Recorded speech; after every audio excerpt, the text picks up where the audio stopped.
Tennessee Senator Marsha Blackburn is a sponsor of the bill, and she joins us right now with an exclusive preview. It's good to see you again, Senator. Good to see you, Trish. All right, Thank you. Walk me through it. How's it going to work?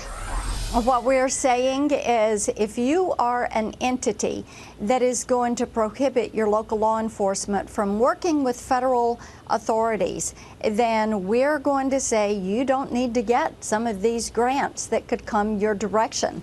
The criminal alien assistance grants, the burn grants, things of that nature. Because here's what is happening, Trish. We know that because of the porous border, every town's a border town, every state is a border state.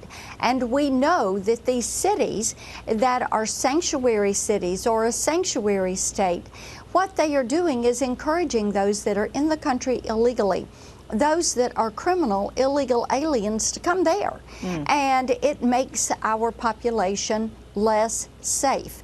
So this is one thing we can do to help get a handle on this, to just say, look, if you're going to do this, then you're not going to get these funds. Do you need a bill for that? I mean, could the president just say, okay, I'm going to sign into executive order some rule that says, you know, if you're not actually playing by the same set of rules, then you're not going to get all those extra things that you were counting on. I mean, you see Gavin Newsom wanting to just open up all of California, right? Come on, come here. And if you don't know who's in your country, then, you know, California's kind of doing something that's a little bit rogue. I don't know why they would be getting funds from places like New York and New Hampshire and everywhere else. And this is the reason we should do this through a legislative process. First of all, immigration law is supposed to be done by Congress and not by the executive branch. And while this is not immigration law, what it does do is affect this process. Lasting change are things that are done through the legislative process. And what we hear from local law enforcement, who many times, even in a sanctuary city, they would say, we want to be working with federal authorities.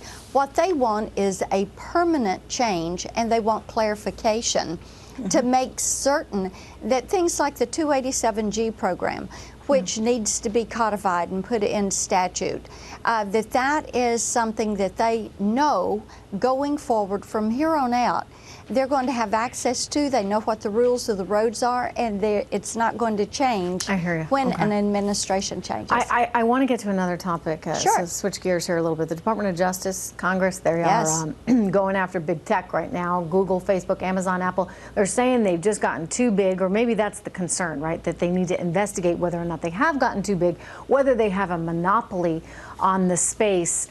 What's your view? Have they gotten too big? I think what we are going to do is, with the Judiciary Committee and Chairman Graham's leadership and Chairman Wicker over at Commerce, we're going to do a deep dive on these issues. The central question to this is who owns the virtual you? You and your data. Your data has value. And this is why I have introduced the Browser Act. It's been around now for over 3 years, and it was the first bipartisan privacy bill. But dealing with privacy, data security, censorship, looking at how this data is used, the data mining, the scraping that takes place, all of that needs to be under review. Whole lot of questions. Yeah, it is a lot of questions. Get the answers. Keep at it. Senator Blackburn, it's good to see you tonight. Good to see you. Okay, coming